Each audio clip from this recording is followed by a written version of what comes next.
Anak, kumusta yung naging digmaan laban sa mga itim na dragon? Magandang balita po, ina. At tayo po ang nagwagi laban sa mga itim na dragon. Napakagandang balita yan, anak. At magiging payapa na ulit itong kaharian natin. Opo, ina. At mababalik na po sa dati yung sigla ng kaharian. Nasaan nga pala sina General at yung pinsan mong si Leopardo, anak? Nasa labas po sila, ina. At kasama po nila doon si Draco.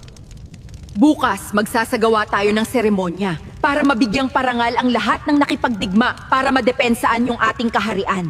General, pakisabi na lang sa mahal na hari na uuwi muna ako sa aming bahay at natapos na din naman yung mission natin laban sa mga itim na dragon. Hindi mo ba aantayin yung mahal na hari na matapos makipag-usap sa inang Reyna? Hindi na siguro at ipatawag na lang niya ako pag may kailangan siya.